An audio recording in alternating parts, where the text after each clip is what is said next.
प्यारे विद्यार्थी, देखिए आज मैं सेंटर ऑफ ट्रायंगल के बारे में मैं आपको बताऊंगा। त्रिभुज से संबंधित आइए मैं डिस्कस करता हूँ। इस पर क्या कर रहा है, सेंटर ऑफ ट्रायंगल यानी त्रिभुज के केंद्रक। तो त्रिभुज के केंद्रक की संख्या कितने होते हैं आज हम देखेंगे। त्रिभुज के केंद्रक की संख्या, आइए पहले नंबर हम देखते हैं क्या है, इन सेंटर यानी अंतः केंद्र। उसके बाद क्या है, सरकम सेंटर यानी क्या है, परिकेंद्र होता है। उसके बाद होता है ऑर्थो सेंटर यानी क्या होता है, लंब केंद्र होता है। उसके बाद क्या होता है, सेंट्रोइड, इसको कहा गया केंद्रक या मध्य केंद्रक या गुरुत्व केंद्रक। उसके बाद आ गया एक्स सेंटर यानी बाह्य केंद्रक। केंद्रक की संख्या टोटल कितना हो गया, तो 5। केंद्रक की संख्या टोटल हो गया 5। कौन कौन सा, incentre, circumcentre, orthocentre, centroid और एक्स सेंटर। यह क्या हो गया, केंद्रक की संख्या टोटल हो गया 5। यह त्रिभुज में केंद्रक की संख्या टोटल 5 होती है। फिर हम आगे बढ़ते हैं, कहता है अंतः केंद्र। अंतः केंद्र का हम डिफिनेशन देखते हैं, इसको हमें समझते हैं।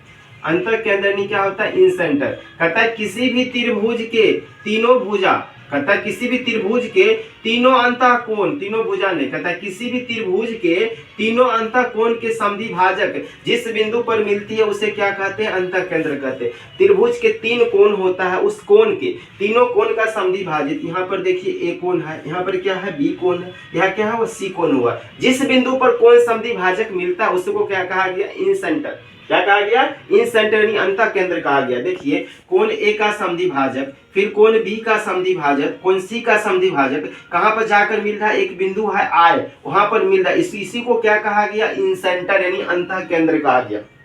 देखिए अंतः केंद्र से यहां तक हम खींचेंगे, क्या है, वृत्त की क्या है, त्रिज्या। क्या है, वृत्त की क्या है, त्रिज्या। इसी को कहा गया है, क्या कहा गया, वृत्त के अंतःवृत्त की सेंटर यानी अंतःवृत्त कहा गया। आप देखिए क्या है, अंतःवृत्त के त्रिज्या क्या हो गया, कहता है इन रेडियस। यहाँ से देखिए, यहाँ से यहाँ तक जो इस पर लंब खींचेंगे, यहाँ से यहाँ तक जो हम मिलाए हैं वह क्या है, इन रेडियस हो गया। यहाँ क्या हो गया, इन सेंटर हो गया।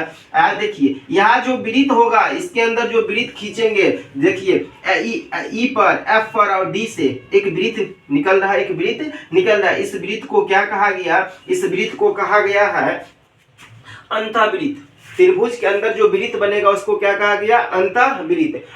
अब इसके हम गुण के बारे में हम देखते हैं। आइए क्या कहता है, पहला अंतः केंद्र कहता है अंतः केंद्र तीनों कोण के समद्विभाजक से बनता है। तो हमने देखा अंतः केंद्र क्या हुआ, तीनों कोण, कोण ए, कोण बी और कोण सी की किससे, समद्विभाजक से क्या हुआ, बना। उसके बाद देखिए कहता है अंतः केंद्र हमेशा त्रिभुज के अंदर स्थित होता है। तो देखिए अंतः केंद्र क्या है, त्रिभुज का आई क्या है, हमेशा त्रिभुज के क्या है, अंदर ही क्या है, स्थित है। उसके बाद तीसरा नंबर कहता है, देखो अंतः केंद्र के केंद्रक, कहता है केंद्रक से भुजा के बीच की लंबवत दूरी हमेशा बराबर होती है। यहाँ पर देखिए अंतः केंद्र, यहाँ केंद्रक आय हो गया, यहाँ से देखिए लंबवत, यहाँ से क्या किया, इस पर लंब खींचे, इस पर लंब खींचे, इस पर लंब खींचे, क्या हुआ, आर क्या हुआ, सभी दूरियां क्या हुआ, बराबर हो गया। आइए हम चौथा नंबर पॉइंट देखते हैं।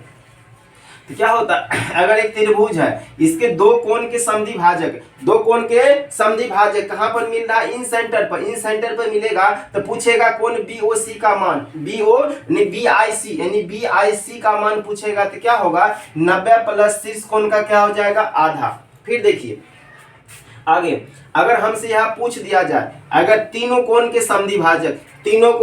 समद्विभाजक आई बिंदु पर, यानी कोण ए का समद्विभाजक, कोण बी का समद्विभाजक, कोण सी का समद्विभाजक आई बिंदु पर क्या कर रहा है, मिल रहा है। तो हमसे अगर रेशियो पूछा जाए, क्या AI/ID, यहाँ से यहाँ देखिए AI/ID का अगर हमें मान पूछा जाए रेशियो में, तो क्या होगा, हम क्या लिखेंगे, AI/ID। आप देखिए जिस पर डाला गया क्या चीज, कोण समद्विभाजक, जिस पर क्या हुआ, यहाँ देखिए एंगल बाइसेक्टर जिस पर जाकर मिलता है उस भुजा को हम नीचे रखेंगे। यानी क्या है, AD कहां पर मिलता है, AD BC पर जाकर मिल रहा है, AD BC पर जाकर अगर मिल रहा है तो BC को हम रखेंगे नीचे, और बाकी जो भुजा का होगा उसका क्या करेंगे, योग।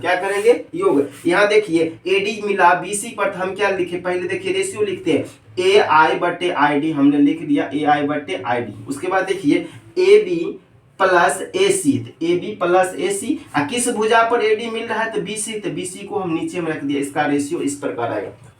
आगे देखिए, अगर इसी में हमको लिखना होगा CI बटे आई एफ, सी आई बटे आई एफ, सी आई बटे अगर आई एफ लिखना होगा तो देखिए सी एफ किस पर मिल रहा है, तो ए बी पर, तो ए बी को हम रखेंगे नीचे, नीचे रख लिए। और उसके बाद देखिए आजू बाजू के भुजा का योग यानी ए सी प्लस क्या होगा, बी सी, ए सी प्लस बी सी। उसी प्रकार अगर हमको लिखना होगा यानी बी आई बटे आई ई हमें लिखना होगा, अगर बी आई बटे आई बी लिखना होगा तो हम क्या करेंगे, देखिए ए सी पर मिल रहा है बी ई, तो क्या होगा, हम ए सी को नीचे रख दिए। उसके बाद देखिए ए बी प्लस क्या रखेंगे, B C, A B plus B C. इसी प्रकार क्या होगा, इसका रेशियो निकलेगा। इसी प्रकार आगे थोड़ी मैं अगले चैप्टर में लाऊंगा। फिलहाल इतना ही, धन्यवाद।